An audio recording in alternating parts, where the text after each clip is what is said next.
ಎಲ್ರಿಗೂ ನಮಸ್ಕಾರ. ಪ್ರಿಮನು TV Kannada YouTube ಚಾನಲ್ಗೆ ನಿಮ್ಮೆಲ್ಲರಿಗೂ ಕೂಡ ಸ್ವಾಗತವನ್ನು ಕೋರ್ತಾ, ಸ್ನೇಹಿತರೆ, ಇವತ್ತಿನ ವಿಡಿಯೋದಲ್ಲಿ ಕನ್ನಡ ವ್ಯಾಕರಣಕ್ಕೆ ಸಂಬಂಧಪಟ್ಟ ಹಾಗೆ ಒಂದಷ್ಟು ಪ್ರಶ್ನೋತ್ತರಗಳನ್ನು ನಿಮಗೋಸ್ಕರ ತೊಗೊಂಡು ಬಂದಿದ್ದೀನಿ. ಸೊ ಇದು ಮುಂದೆ ಬರುವಂತಹ TET ಪರೀಕ್ಷೆ ಆಗಿರಬಹುದು, HSTR, GPSTR, PSTR ಎಲ್ಲ ಸ್ಪರ್ಧಾತ್ಮಕ ಪರೀಕ್ಷೆಗಳಿಗೂ ಕೂಡ ಬಹಳನೇ ಇಂಪಾರ್ಟೆಂಟ್ ಆಗಿರುತ್ತೆ. ಸೊ ಹಾಗಾಗಿ ಯಾರೆಲ್ಲ ಈ ವಿಡಿಯೋನ ನೋಡ್ತಾ ಇದ್ದೀರಾ, ಎಲ್ಲೂ ಕೂಡ ಸ್ಕಿಪ್ ಮಾಡದೆ ಪೂರ್ತಿ ವಿಡಿಯೋನ ನೋಡಿ ಅಂತ ಹೇಳ್ತಾ, ಸೊ ಬನ್ನಿ ಜಾಸ್ತಿ ತಡ ಮಾಡೋದು ಬೇಡ, ಆದಷ್ಟು ಬೇಗ ಇವತ್ತಿನ ವಿಡಿಯೋದ ಮೊದಲನೇ ಪ್ರಶ್ನೆ ಏನಿದೆ ಅಂತ ನೋಡ್ಕೊಂಬರೋಣ. ಮೊದಲನೇ ಪ್ರಶ್ನೆ ಈ ರೀತಿ ಇದೆ: ಷಟ್ಪದಿ ಕಾವ್ಯ ಪ್ರಕಾರದಲ್ಲಿ ಪ್ರತಿ ಪಾದದಲ್ಲಿ ಎಷ್ಟು ಅಕ್ಷರ ಗಣಗಳಿರುತ್ತದೆ ಅಂತ ಕೇಳಿದ್ದಾರೆ. ಸೊ ಇದು ಈಸಿ ಪ್ರಶ್ನೆ, ಯಾಕಂತಂದರೆ ಷಟ್ಪದಿ ಕಾವ್ಯ ಅನ್ನೋದ್ರಲ್ಲೇ ಆನ್ಸರ್ ಇರುತ್ತೆ, ಎಷ್ಟು ಅಕ್ಷರ ಇರುತ್ತೆ ಪ್ರತಿ ಪಾದದಲ್ಲಿ ಅಂತ ಹೇಳಿಬಿಟ್ಟು, ಎಷ್ಟು ಅಕ್ಷರ ಗಣಗಳಿರುತ್ತೆ ಅಂತ ಹೇಳಿ. ಸೊ ನೋಡಿ, ಇಲ್ಲಿ 3, 4, 5, 6 ಅಂತ ಆಯ್ಕೆಗಳು ಕೊಟ್ಟಿದ್ದಾರೆ. ಸರಿಯಾಗಿರುವಂತಹ ಉತ್ತರ ಎಷ್ಟು ಹಾಗಾದರೆ ಆಯ್ಕೆ 4, 6 ಅನ್ನೋದು ಸರಿಯಾದ ಆನ್ಸರ್ ಆಗಿರುತ್ತೆ. ಸೊ ಷಟ್ಪದಿ ಕಾವ್ಯ ಪ್ರಕಾರದಲ್ಲಿ ಪ್ರತಿ ಪಾದದಲ್ಲಿ 6 ಅಕ್ಷರ ಗಣಗಳಿರುತ್ತೆ. ಇದು ಕನ್ನಡದ ಪ್ರಮುಖ ದೇಸಿ ಛಂದಸ್ಸಿನ ಒಂದು ಪ್ರಕಾರ ಆಗಿರುವಂಥದ್ದು ಈ ಒಂದು ಏನು ಷಟ್ಪದಿ ಕಾವ್ಯ ಅಂತಕ್ಕಂಥದ್ದು. ಸೊ ಹಾಗಾಗಿ ಆಯ್ಕೆ 4, 6 ಅನ್ನೋದು ಸರಿಯಾಗಿರುವಂತಹ ಉತ್ತರ ಆಗಿರುತ್ತೆ. ನೆಕ್ಸ್ಟು ಮುಂದಿನ ಒಂದು ಪ್ರಶ್ನೆ: ಅಮೃತ ವರ್ಷಿಣಿ ಯಾವ ಛಂದಸ್ಸಿನ ಪ್ರಭೇದಕ್ಕೆ ಸೇರಿದೆ ಅಂತ ಪ್ರಶ್ನೆ ಕೇಳಿದ್ದಾರೆ. ಸೊ ಅಮೃತ ವರ್ಷಿಣಿ ಅಂತಕ್ಕಂಥದ್ದು ನೋಡಿ, ಇಲ್ಲಿ ಆಯ್ಕೆಗಳು ಕಂದಪದ್ಯ, ವೃತ್ತ, ರಗಳೆ, ಷಟ್ಪದಿ ಅಂತ 4 ಆಯ್ಕೆಗಳು ಕೊಟ್ಟಿದ್ದಾರೆ. ಸರಿಯಾಗಿರುವಂತಹ ಉತ್ತರ ಏನಿರ್ಬೋದು ಹಾಗಾದರೆ ಇದಕ್ಕೆ? ಈ ಒಂದು ಅಮೃತ ವರ್ಷಿಣಿ ವೃತ್ತ ಛಂದಸ್ಸಿನ ಪ್ರಭೇದಕ್ಕೆ ಸೇರಿರೋವಂಥದ್ದು ಆಯ್ಕೆ 2. ಸೊ ಅಮೃತ ವರ್ಷಿಣಿ ಒಂದು ವೃತ್ತ ಛಂದಸ್ಸಿನ ಪ್ರಭೇದ. ವೃತ್ತಗಳೇನಿದ್ದಾವೆ ಅಕ್ಷರಗಣಗಳನ್ನು ಆಧರಿಸಿದಂತಹ ಒಂದು ಛಂದೋ ಪ್ರಕಾರಗಳಾಗಿರುವಂಥದ್ದು. ಸೊ ಆಪ್ಷನ್ 2 ವೃತ್ತ ಛಂದಸ್ಸು ಇಸ್ ದ ರೈಟ್ ಆನ್ಸರ್. ಮೂರನೇ ಒಂದು ಪ್ರಶ್ನೆ ನೋಡಿ, ಇಲ್ಲಿ ಸಂಸ್ಕೃತದಲ್ಲಿ ವ್ಯಾಕರಣ ಎಂಬ ಪದಕ್ಕೆ ಸಮನಾರ್ಥಕವಾದ ಕನ್ನಡ ಪದ ಯಾವುದು ಅಂತ ಕೇಳಿದ್ದಾರೆ. ಸೊ ಸಂಸ್ಕೃತದಲ್ಲಿ ನಾವು ಗ್ರಾಮರ್ಗೆ ವ್ಯಾಕರಣ ಅಂತ ಹೇಳಿ ಕರಿತೀವಿ. ಸೊ ವ್ಯಾಕರಣ ಅನ್ನೋ ಪದಕ್ಕೆ ಸಮಾನಾರ್ಥಕವಾಗಿ ಬಳಕೆ ಮಾಡ್ತಕ್ಕಂತಹ ಒಂದು ಕನ್ನಡ ಪದ ಯಾವುದು ಅಂತ. ಶಬ್ದಶಾಸ್ತ್ರ, ಭಾಷಾಶಾಸ್ತ್ರ, ಕಾವ್ಯ ಮೀಮಾಂಸೆ, ಹಾಗೆಯೇ ನಿರುಕ್ತ ಅಂತ ಇದೆ. ಆನ್ಸರ್ ಏನಿರ್ಬೋದು ಹಾಗಾದರೆ ಈ ಪ್ರಶ್ನೆಗೆ? ಎಸ್, ಆಯ್ಕೆ 1 ಶಬ್ದಶಾಸ್ತ್ರ ಅನ್ನೋದು ಸರಿಯಾದ ಉತ್ತರ ಆಗಿರುತ್ತೆ. ಸಂಸ್ಕೃತದಲ್ಲಿ ವ್ಯಾಕರಣ ಪದಕ್ಕೆ ಸಮಾನಾರ್ಥಕವಾದ ಕನ್ನಡ ಪದ ಶಬ್ದಶಾಸ್ತ್ರ. ಇದು ಭಾಷೆಯ ಶಬ್ದಗಳ ಒಂದು ರಚನೆ ಮತ್ತು ಅರ್ಥ ಬಳಕೆಯನ್ನು ಅಧ್ಯಯನ ಮಾಡುತ್ತೆ. ಸೊ ಹಾಗಾಗಿ ಈ ಪ್ರಶ್ನೆಗೆ ಭಾಷಾಶಾಸ್ತ್ರ ಅನ್ನೋದು ಸರಿಯಾದ ಆನ್ಸರ್ ಆಗಿರುತ್ತೆ. ಮುಂದಿನ ಪ್ರಶ್ನೆ, 4ನೇ ಪ್ರಶ್ನೆ ನೋಡಿ: ಕನ್ನಡ ವರ್ಣಮಾಲೆಯಲ್ಲಿ ಅಲ್ಪಪ್ರಾಣ ಮತ್ತು ಮಹಾಪ್ರಾಣ ಅಕ್ಷರಗಳನ್ನು ಪ್ರತ್ಯೇಕಿಸಲು ಇರುವಂತಹ ಮಾನದಂಡವೇನು ಅಂತ ಪ್ರಶ್ನೆ ಕೇಳಿದ್ದಾರೆ. ಸೊ ಅಲ್ಪಪ್ರಾಣ ಮತ್ತು ಮಹಾಪ್ರಾಣವನ್ನು ಪ್ರತ್ಯೇಕ ಮಾಡೋದಕ್ಕೆ ಇರುವಂತಹ ಒಂದು ಮಾನದಂಡ ಯಾವುದಿರ್ಬೋದು ಹಾಗಾದರೆ? ಆಯ್ಕೆಗಳು ನೋಡಿ: ಉಚ್ಚಾರಣೆಯ ವೇಗ, ಉಚ್ಚಾರಣೆಯ ಶಕ್ತಿ, ಉಸಿರಾಟದ ಪ್ರಮಾಣ, ಹಾಗೆಯೇ ಸ್ವರಸ್ಥಾನ ಅಂತ ಇದೆ. ಸರಿಯಾಗಿರುವಂತಹ ಉತ್ತರ ಆಯ್ಕೆ 2 ಉಚ್ಚಾರಣೆಯ ಆಯ್ಕೆ 3 ಉಸಿರಾಟದ ಪ್ರಮಾಣ ಅನ್ನೋದು ಸರಿಯಾಗಿರುವಂತಹ ಆನ್ಸರ್ ಆಗುತ್ತೆ. ಸೊ ಕನ್ನಡ ವರ್ಣಮಾಲೆಯಲ್ಲಿ ಅಲ್ಪ ಪ್ರಾಣ ಅಂತಂದರೆ ನಾವು ಕಡಿಮೆ ಉಸಿರನ್ನು ಬಳಸಿ ಹೇಳುವಂತಹ ಅಕ್ಷರಗಳಾಗಿರುತ್ತೆ, ಮತ್ತು ಮಹಾಪ್ರಾಣ ಅಂತಂದರೆ ಹೆಚ್ಚು ಉಸಿರು.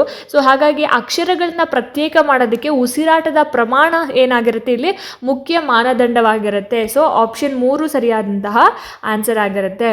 ಮುಂದಿನ ಒಂದು ಪ್ರಶ್ನೆ: ಕಾವ್ಯ ಮಾರ್ಗದ ಪ್ರವರ್ತಕನಾಗಿ ಯಾವ ಕವಿಯನ್ನ ಗುರುತಿಸಲಾಗುತ್ತದೆ ಅಂತ ಪ್ರಶ್ನೆ ಕೇಳಿದ್ದಾರೆ. ಪ್ರಶ್ನೆ ನೋಡಿ, ಕಾವ್ಯ ಮಾರ್ಗದ ಪ್ರವರ್ತಕನಾಗಿ ಯಾವ ಕವಿಯನ್ನ ಗುರುತಿಸಲಾಗುತ್ತದೆ ಅಂತ. ಸೊ ಆಯ್ಕೆಗಳು ನೋಡಿ: ಪಂಪ, ರನ್ನ, ಶ್ರೀವಿಜಯ, ನಾಗವರ್ಮ ಅಂತ ಆಯ್ಕೆಗಳನ್ನ ಕೊಟ್ಟಿದ್ದಾರೆ. ಸರಿಯಾಗಿರುವಂತಹ ಉತ್ತರ ಏನಿರ್ಬೋದು ಹಾಗಾದ್ರೆ ಇದಕ್ಕೆ? ಎಸ್, ಆಯ್ಕೆ 3 ಶ್ರೀವಿಜಯ ಅನ್ನೋದು ಸರಿಯಾಗಿರುವಂತಹ ಉತ್ತರ ಆಗಿರುತ್ತೆ. ಸೊ ಕಾವ್ಯ ಮಾರ್ಗದ ಪ್ರವರ್ತಕನಾಗಿ ಶ್ರೀವಿಜಯನನ್ನ ಗುರುತಿಸಲಾಗುತ್ತೆ. ಇವನ ಒಂದು ಕವಿರಾಜ ಮಾರ್ಗ ಕೃತಿಯನ್ನು ಬರೆದಿರೋದೇ ಶ್ರೀವಿಜಯ ಅಲ್ವಾ. ಸೊ ಕವಿರಾಜ ಮಾರ್ಗ ಕನ್ನಡದಲ್ಲಿ ಲಭ್ಯವಾದಂತಹ ಮೊದಲ ಕಾವ್ಯ ಲಕ್ಷಣ ಗ್ರಂಥ ಅಂತ ಹೇಳಿ ಹೆಸರನ್ನ ಪಡ್ಕೊಂಡಿರುವಂಥದ್ದು. ಹಾಗಾಗಿ ಈ ಒಂದು ಪ್ರಶ್ನೆಗೆ ಶ್ರೀವಿಜಯ ಅನ್ನೋದು ಸರಿಯಾಗಿರುವಂತಹ ಉತ್ತರ ಆಗಿರುತ್ತೆ. ನೆಕ್ಸ್ಟು ಮುಂದಿನ ಒಂದು ಪ್ರಶ್ನೆ ನೋಡಿ, ಇಲ್ಲಿ 7ನೇ ಪ್ರಶ್ನೆ: ಪಂಚಮಹಾವಾಕ್ಯಗಳು ಕನ್ನಡ ವ್ಯಾಕರಣದಲ್ಲಿ ಯಾವುದಕ್ಕೆ ಸಂಬಂಧಿಸಿದೆ ಅಂತ ಕೇಳಿದ್ದಾರೆ. ಪ್ರಶ್ನೆ ನೋಡಿ ಇನ್ನೊಂದ್ಸಲ. ಅದು ಕಾವ್ಯ ಅಲ್ಲ, ವಾಕ್ಯಗಳು ಕನ್ನಡ ವ್ಯಾಕರಣದಲ್ಲಿ ಯಾವುದಕ್ಕೆ ಸಂಬಂಧಿಸಿವೆ ಅಂತ ಪ್ರಶ್ನೆ. ಸೊ ಆಯ್ಕೆಗಳು ನೋಡಿ ಇಲ್ಲಿ: ಕ್ರಿಯಾಪದದ ಕಾಲಗಳು, ವಿಭಕ್ತಿ ಪ್ರತ್ಯಯಗಳು, ನಾಮಪದದ ಲಿಂಗಗಳು, ಸಮಸ್ತ ಪದಗಳು ಅಂತ ಇದೆ. ಸರಿಯಾದಂತಹ ಉತ್ತರ ಏನಿರ್ಬೋದು ಹಾಗಾದ್ರೆ ಇದಕ್ಕೆ?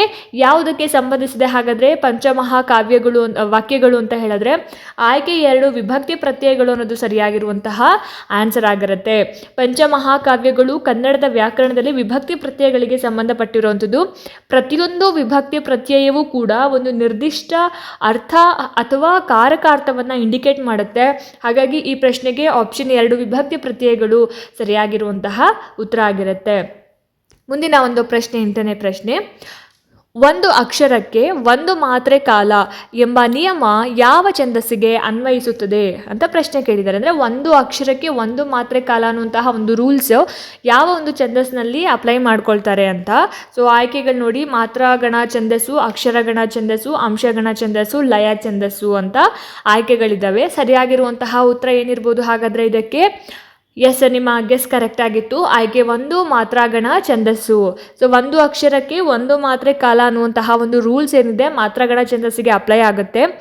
ಇಲ್ಲಿ ಲಘು ಅಂದರೆ 1 ಮಾತ್ರೆ ಮತ್ತು ಗುರು ಅಂದರೆ 2 ಮಾತ್ರೆ. ಸೊ ಲಘು ಮತ್ತು ಗುರುಗಳ ಆಧಾರದ ಮೇಲೆ ಇಲ್ಲಿ ಗಣವನ್ನು ಡಿವೈಡ್ ಮಾಡ್ತಾರೆ. ಸೊ ಲಘು ಅಂತಂದರೆ ನಾವು ಹೇಗೆ ಬರಿತೀವಿ ನೋಡಿ, ಇಲ್ಲಿ ಲಘು ಅಂತಂದರೆ ಯು ಇರುತ್ತೆ, ಇದು 1 ಮಾತ್ರ, ಇದರ ವ್ಯಾಲ್ಯೂ ಬಂದು 1. ಹಾಗೆಯೇ ಗುರು ಅನ್ನೋದು ಈ ಥರ ಮೈನಸ್ ಥರ ನಾವು ಬರಿತೀವಿ.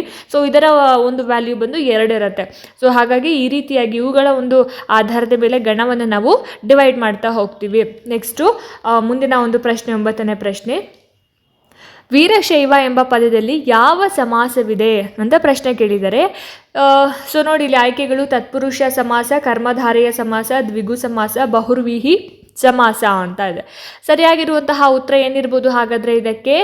ಎಸ್, ಆಯ್ಕೆ 4 ಬಹುರ್ವಿಹಿ ಸಮಾಸ ಅನ್ನೋದು ಸರಿಯಾದ ಉತ್ತರ ಆಗಿರುತ್ತೆ. ಸೊ ಇಲ್ಲಿ ವೀರಶೈವ ಅನ್ನುವಂತಹ ಒಂದು ಪದದಲ್ಲಿ ಬಹುರ್ವಿಹಿ ಸಮಾಸ ಇರೋವಂಥದ್ದು. ಹೇಗೆ ಅಂತ ಹೇಳಿದ್ರೆ ಇಲ್ಲಿ ಪೂರ್ವ ಪದ ಮತ್ತು ಉತ್ತರ ಪದಗಳು ಸೇರಿ ಬೇರೆ ಒಂದು ಪದವನ್ನು, ವಸ್ತುವನ್ನು ಅಥವಾ ಪದವನ್ನು ಸೂಚಿಸುತ್ತೆ. ವೀರಶೈವ ಧರ್ಮದ ಅನುಯಾಯಿಗಳನ್ನು ನಾವು ವೀರಶೈವರು ಅಂತ ಹೇಳಿ ಕರಿತೀವಲ್ವ. ಸೊ ಹಾಗಾಗಿ ಇಲ್ಲಿ ಬಹುರ್ವಿಹಿ ಸಮಾಸ ಅಂತ ಹೇಳಿ ನಾವು ಇದನ್ನು ಕನ್ಸಿಡರ್ ಮಾಡಬಹುದು. ನೆಕ್ಸ್ಟು ಮುಂದಿನ ಒಂದು ಪ್ರಶ್ನೆ ನೋಡಿ ಇಲ್ಲಿ 10ನೇ ಪ್ರಶ್ನೆ. ಕನ್ನಡ ವ್ಯಾಕರಣದ ಪ್ರಮುಖ ಲಕ್ಷಣಗಳಲ್ಲಿ ಒಂದಾದ ಲಿಂಗ ವೈವಿಧ್ಯ ಯಾವುದನ್ನು ಸೂಚಿಸುತ್ತದೆ ಅಂತ ಪ್ರಶ್ನೆ ಕೇಳಿದ್ದಾರೆ. ಪ್ರಶ್ನೆ ಇನ್ನೊಂದ್ಸಲ: ಕನ್ನಡ ವ್ಯಾಕರಣದ ಪ್ರಮುಖ ಲಕ್ಷಣಗಳಲ್ಲಿ ಒಂದಾದ ಲಿಂಗ ವೈವಿಧ್ಯ ಯಾವುದನ್ನು ಸೂಚಿಸುತ್ತದೆ ಅಂತ ಪ್ರಶ್ನೆ. ಸೊ ಆಯ್ಕೆಗಳನ್ನು ನೋಡಿ ಇಲ್ಲಿ ಈ ರೀತಿ ಇದೆ. ಸರಿಯಾಗಿರುವಂತಹ ಉತ್ತರ ಏನಿರ್ಬೋದು ಹಾಗಾದರೆ ಇದಕ್ಕೆ? ಎಸ್, ಆಯ್ಕೆ 1 ಸ್ತ್ರೀಲಿಂಗ, ಪುಲ್ಲಿಂಗ ಮತ್ತು ನಪುಂಸಕಲಿಂಗ ಅನ್ನೋದು ಸರಿಯಾದ ಉತ್ತರ ಆಗಿರುತ್ತೆ. ಸೊ ಕನ್ನಡ ವ್ಯಾಕರಣದ ಪ್ರಮುಖ ಲಕ್ಷಣಗಳಲ್ಲಿ ಒಂದಾದಂತಹ ಲಿಂಗ ವೈವಿಧ್ಯ ಏನಿದೆ, ಸ್ತ್ರೀಲಿಂಗ ಆಗಿರ್ಬೋದು, ಪುಲ್ಲಿಂಗ ಮತ್ತು ನಪುಂಸಕಲಿಂಗ, ಈ 3 ಲಿಂಗಗಳನ್ನು ಇಂಡಿಕೇಟ್ ಮಾಡುವಂಥದ್ದು. ಆ ಆಪ್ಷನ್ 1 ಸರಿಯಾದ ಉತ್ತರ ಆಗಿರುತ್ತೆ. ಮುಂದಿನ ಪ್ರಶ್ನೆ, 11ನೇ ಪ್ರಶ್ನೆ. ಕನ್ನಡದಲ್ಲಿ ಕ್ರಿಯಾಪದದ ಧಾತು ಎಂದರೇನು ಅಂತ ಕೇಳಿದ್ದಾರೆ. ಸೊ ಏನು ಕ್ರಿಯಾಪದದ ಧಾತು ಅಂತ ಹೇಳಿದ್ರೆ ಆಯ್ಕೆಗಳನ್ನ ನೋಡೋಣ. ಕ್ರಿಯಾಪದದ ಮೂಲ ರೂಪ, ಅಂತ್ಯ ಪ್ರತ್ಯಯ, ಕಾಲಸೂಚಕ ಪದ, ಸಹಾಯಕ ಕ್ರಿಯೆ ಅಂತ ಇದೆ. ಸರಿಯಾದಂತಹ ಉತ್ತರ ಏನಿರ್ಬೋದು ಹಾಗಾದರೆ ಇದಕ್ಕೆ? ಆಪ್ಷನ್ 1 ಕ್ರಿಯಾಪದದ ಧಾತು ಅಂದರೆ ಕ್ರಿಯಾಪದದ ಮೂಲ ರೂಪವನ್ನು ನಾವು ಧಾತು ಅಂತ ಹೇಳಿ ಕರಿತೀವಿ. ಸೊ ಇದು ಯಾವುದೇ ಒಂದು ಕಾಲ ಆಗಿರಬಹುದು, ಲಿಂಗ ಆಗಿರಬಹುದು, ವಚನ ಅಥವಾ ಪುರುಷ ಪ್ರತ್ಯಯಗಳನ್ನು ಹೊಂದಿರೋದಿಲ್ಲ. ಫಾರ್ ಎಕ್ಸಾಂಪಲ್ ಮಾಡು, ಹೋಗು. ಸೊ ಈ ರೀತಿಯಾದಂತಹ ಒಂದು ಮೂಲ ರೂಪ, ಕ್ರಿಯಾಪದದ ಮೂಲ ರೂಪ ಇದಕ್ಕೆ ಎಕ್ಸಾಂಪಲ್ ಕೊಡ್ಬೋದು. ಸೊ ಹಾಗಾಗಿ ಆಪ್ಷನ್ 1 ಇದಕ್ಕೆ ಸರಿಯಾಗಿರುವಂತಹ ಆನ್ಸರ್ ಆಗಿರುತ್ತೆ. ನೆಕ್ಸ್ಟು ಮುಂದಿನ ಒಂದು ಪ್ರಶ್ನೆ, 12ನೇ ಪ್ರಶ್ನೆ. ಅನುಕರಣಾವ್ಯಯ ಎಂಬ ವ್ಯಾಕರಣಾಂಶವು ಯಾವುದನ್ನು ಸೂಚಿಸುತ್ತದೆ? ಸೊ ಅನುಕರಣಾವ್ಯಯ ಅನ್ನುವಂತಹ ಒಂದು ವ್ಯಾಕರಣಾಂಶ ಏನನ್ನು ಇಂಡಿಕೇಟ್ ಮಾಡುತ್ತೆ ಹಾಗಾದರೆ? ಸೊ ನೋಡಿ ಇಲ್ಲಿ ಆಯ್ಕೆಗಳು ಈ ರೀತಿದೆ. ಶಬ್ದಗಳ ಪುನರಾವೃತ್ತಿ, ಧ್ವನಿಯನ್ನು ಅನುಕರಿಸುವ ಪದಗಳು, 2 ಪದಗಳ ಜೋಡಣೆ, ವಾಕ್ಯದ ಅನ್ವಯ ಅಂತ ಇದೆ. ಸೊ ಸರಿಯಾಗಿರುವಂತಹ ಉತ್ತರ ಏನಿರ್ಬೋದು ಹಾಗಾದರೆ? ಅನುಕರಣಾವ್ಯಯ ಏನನ್ನು ಸೂಚಿಸುತ್ತೆ ಅಂತ ಹೇಳಿದ್ರೆ ಆಯ್ಕೆ 2 ಧ್ವನಿಯನ್ನು ಅನುಕರಿಸುವ ಪದಗಳು ಅಂತಂದರೆ ಅನುಕರಣಾವ್ಯಯ ಅನ್ನೋದು ಧ್ವನಿಯನ್ನು ಅನುಕರಣೆ ಮಾಡುತ್ತೆ. ಫಾರ್ ಎಕ್ಸಾಂಪಲ್ ಪಟಪಟ, ಗಡಗಡ, ಜುಳು ಜುಳು. ಸೊ ಏನೇ ಒಂದನ್ನು ಇಮಿಟೇಟ್ ಮಾಡೋದನ್ನು ನಾವು ಅನುಕರಣಾವ್ಯಯ ಅಂತ ಹೇಳಿ ಕರಿತೀವಲ್ಲ. ಹಾಗಾಗಿ ಆಪ್ಷನ್ 2 ಸರಿಯಾದಂತಹ ಉತ್ತರ ಆಗಿರುತ್ತೆ. ಮುಂದಿನ ಒಂದು ಪ್ರಶ್ನೆ ನೋಡಿ ಇಲ್ಲಿ, ಕನ್ನಡ ವ್ಯಾಕರಣದಲ್ಲಿ ಹ್ರಸ್ವ, ಆಕ್ಚುಲಿ ಇದು ಪ್ರಸ್ವ ಅಂತ ಆಗಿದೆ, ಹ್ರಸ್ವ ಆಗಬೇಕು. ಹ್ರಸ್ವ ಮತ್ತು ದೀರ್ಘ ಸ್ವರಗಳ ನಡುವಿನ ವ್ಯತ್ಯಾಸಕ್ಕೆ ಮುಖ್ಯ ಕಾರಣವೇನು ಅಂತ ಪ್ರಶ್ನೆ ಕೇಳಿದ್ದಾರೆ. ಸೊ ಏನು ಹ್ರಸ್ವ ಮತ್ತು ದೀರ್ಘ ಸ್ವರಗಳ ನಡುವೆ ಇರುವಂತಹ ಒಂದು ಡಿಫ್ರೆನ್ಸ್ಗೆ ಏನು ಮೇನ್ ರೀಸನ್ ಅಂತ. ಸೊ ಆಯ್ಕೆಗಳು ನೋಡಿ ಇಲ್ಲಿ, ಉಚ್ಚಾರಣೆಯ ಸ್ಥಾನ, ಉಸಿರಾಟದ ಪ್ರಮಾಣ, ಉಚ್ಚಾರಣೆಗೆ ತೆಗೆದುಕೊಳ್ಳುವ ಕಾಲ, ನಾಲಿಗೆಯ ಸ್ಥಾನ ಅಂತ ಇದೆ. ಸೊ ಈ ಒಂದು ಪ್ರಶ್ನೆಗೆ ಸರಿಯಾಗಿರುವಂತಹ ಉತ್ತರ ಏನಪ್ಪ ಅಂತ ಹೇಳಿದ್ರೆ ಆಯ್ಕೆ 3, ಉಚ್ಚಾರಣೆಗೆ ತೆಗೆದುಕೊಳ್ಳುವ ಕಾಲ ಅನ್ನೋದು ಸರಿಯಾಗಿರುವಂತಹ ಆನ್ಸರ್ ಆಗಿರುತ್ತೆ. ಸೊ ಇಲ್ಲಿ ಹ್ರಸ್ವ ಅಂದರೆ 1 ಮಾತ್ರೆಯ ಕಾಲ, ಮತ್ತು ದೀರ್ಘ ಅಂತ ಹೇಳಿದ್ರೆ 2 ಮಾತ್ರ ಕಾಲ ಅಂತ ಹೇಳಿ ಕರಿತೀವಿ. ಸೊ ಈ ಒಂದು ಸ್ವರಗಳ ನಡುವೆ, ಹ್ರಸ್ವ ಮತ್ತು ದೀರ್ಘ ಸ್ವರಗಳ ನಡುವಿನ ವ್ಯತ್ಯಾಸಕ್ಕೆ ಮುಖ್ಯ ಕಾರಣನೇ ನಾವು ಉಚ್ಚಾರಣೆಗೆ ತೆಗೆದುಕೊಳ್ಳುವಂತಹ ಒಂದು ಕಾಲ. ಸೊ ಹ್ರಸ್ವ ಸ್ವರ ಅಂತ ಬಂದಾಗ ಇದನ್ನ ಜಸ್ಟ್ 1 ಮಾತ್ರ ಕಾಲ ಅಂತ ಹೇಳ್ತೀವಿ.